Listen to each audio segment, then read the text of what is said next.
Ridley's Old Bob.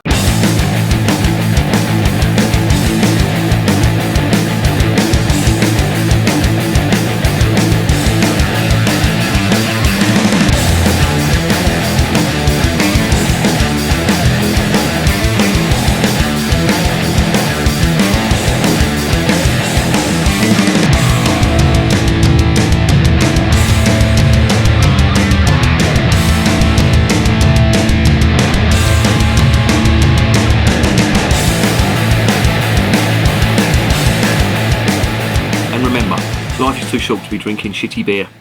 Welcome to another edition of Bands, Bikes and Booze Reviews. I have got one here from the Greene Brewery. Never mind what it says there about Ridley's.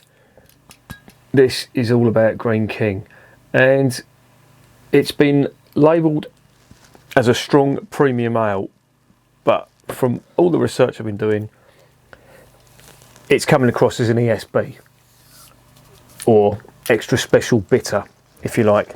And this has got quite a history, and it's available in supermarkets, and I've always shied away from it until the other day. I think what put me off was the clear bottle, and I've got a big downer on clear bottles, and fucking Greene are a real pain in the arse for doing this. They do this with their Abbott Reserve, which is a nice one. They do it with their IPA, the Abbott Ale, and you just think, well, why the fuck are you doing it? You know, clear bottles aren't conducive to keeping beer, and well, they just persist in doing it. And what really done it for me was the old speckled hen and the old crafty hen. They just don't smell good when you open them. And I really am hoping that this one is not going to be the same. It was quite cheap, don't get me wrong. And the reason I bought it, there's a little bit of nostalgia involved with that one. This beer wasn't originally owned by Greene. It's only been taken over by them within the last 20 years, if not less. And it had its roots originally in Walthamstow, which is in East London, but back then that was known as Essex. Then he went up to Harwich, and it changed hands so many times. Camerons were brewing it in Hartlepool at one point. That's how, you know, it's been dotted about, but it seems to have survived. But what done it for me was there's a place in Walthamstow called Markhouse Road. You can look it up on Google Maps. There used to be, years ago, there was a music shop there called Alan Gordon's, and I lived round the corner in Tottenham. Tottenham and Walthamstow border each other, and Walthamstow, it's in East London, and when I was growing up, it always had like a bit of an abundance of music shops, venues, etc. There was a big sort of musical tradition there, and there was two music shops that I remember from there. Well, there's three actually, but one was in Leighton, but there was two that used to stand out. There was one called Supreme Drums. I don't know whether, you know, people that are watching this that will remember that, but there was another one round the corner called Alan Gordon's. That was on Markhouse Road, and they used to sell amps, and they used to make custom amps as well, and you know, they were really well known in the music world. All the bands from the 60s used to buy their gear from there, like the Small Faces. I think the Kinks bought some stuff, some PA stuff. That's what he was renowned for, PA stuff. But I bought an old Fender Precision bass from there, a 62. This was in 1988, and I think I got it for 300 quid. That would be worth now, original 62 Precision. That would be worth nearly 3,000, over 3,000 quid, probably even more.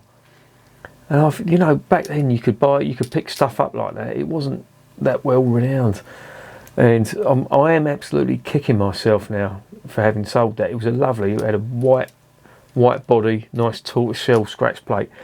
It wasn't that great to play, and I think that's why I got rid of it. But you know, that was anyway. I'm going way off topic here.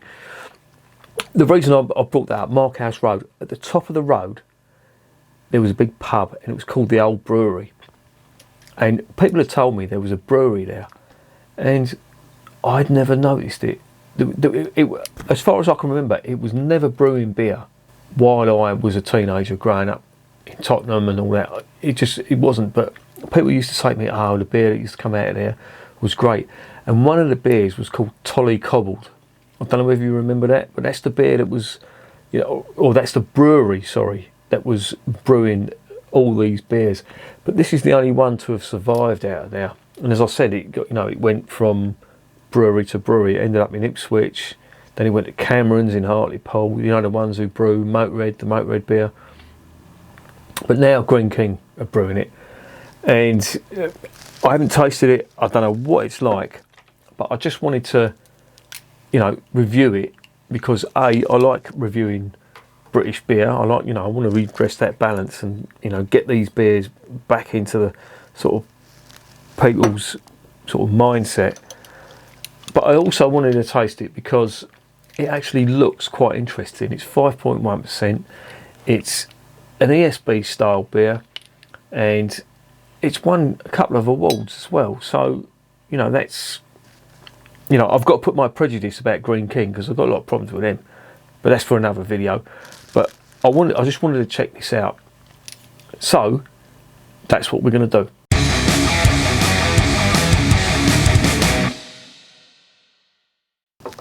Right, it is a 500ml bottle, it's 5.1%. The description on the back says, this delicious premium ale has a wonderful blend of hops that give spicy citrus fruits flavours that lead into dried fruit and biscuit malt finish. Twice a gold medal winner at the British Bottlers Institute Awards. Well, I've never heard of them before, so I don't know what that is, but let's get it checked out.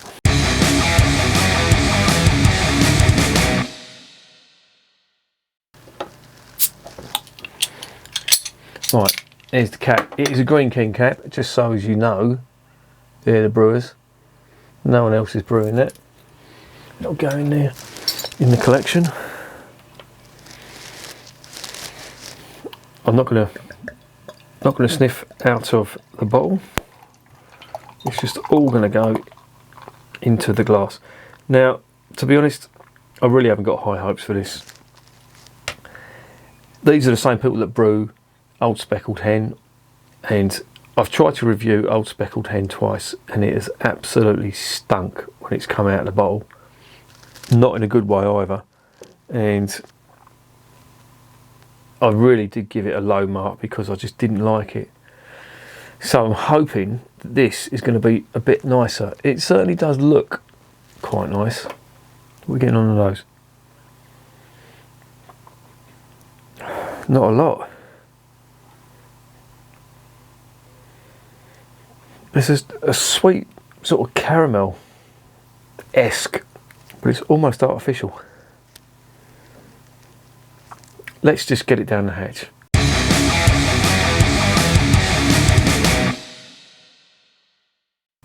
Cheers.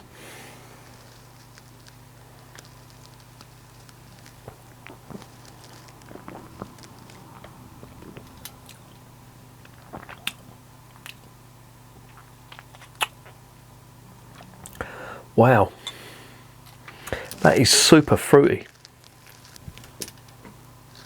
It's like dried fruit, cherry style flavours to it as well.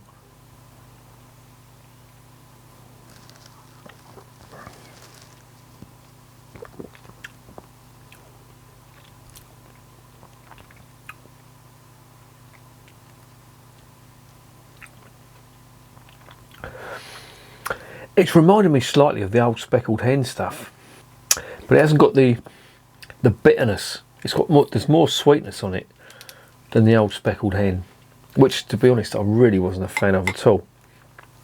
I really don't know about this. There's definitely some fruity aromas coming through now.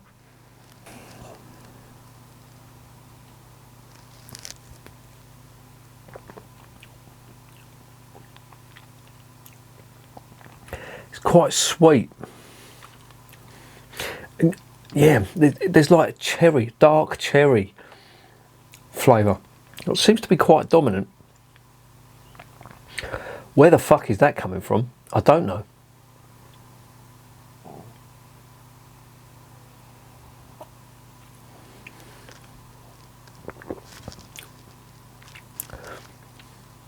It's very sweet as well.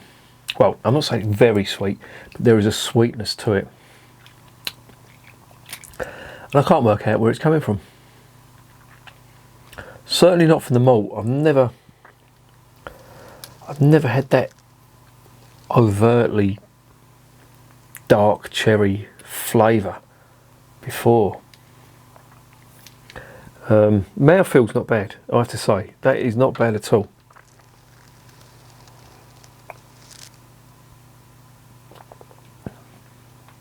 And it goes down quite nice.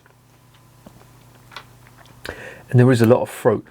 I think this must be a yeast thing, because, as I said, it's reminded me of the old speckled hen. That, I don't know, it's hard to describe. Almost like a syrupy sweetness, but not in the super strength lager type sweetness that you would associate with that. There is some caramel on there as well, but it's leaving like a clingy sweetness to the back of my throat, which I really don't know whether I like or not.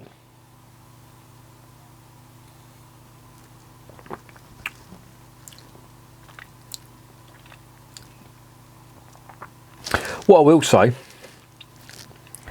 is it's more drinkable than the old speckled hen. As I said, I tried that twice and I just couldn't get on with it. But there is certain flavours that I do remember from the old speckled hen that are in here, which I can only put down to the yeast. Because, yeah, you've got the caramel and there's big fruit on there as well. And the Abbott Ale had it too. So I don't know whether they're using the same strain of yeast in all their beers, but if they are, this type of flavour, I got it in the Greene King, the Abbott Reserve, the Abbott Ale, the speckled hen, and I'm getting it in this as well. And it's reasonably drinkable. They talk about a biscuit malt finish. I'm getting more caramel and fruit on the finish than I am biscuit malt.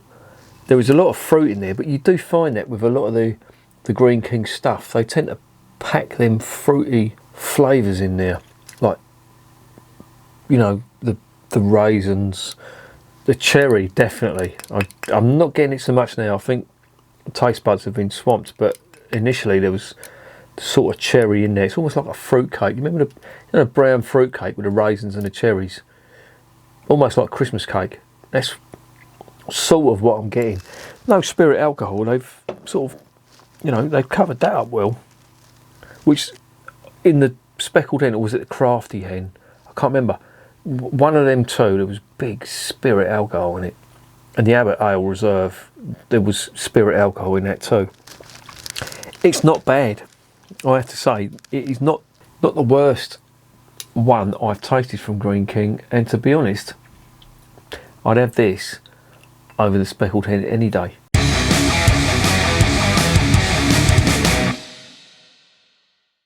So what's the verdict? I avoided this for ages until I started researching it, and when I found out that it was the old Walthamstow Brewery, I never saw it, but I remember the old buildings, and it was a pub. I think it might have been called the Brewery Tap.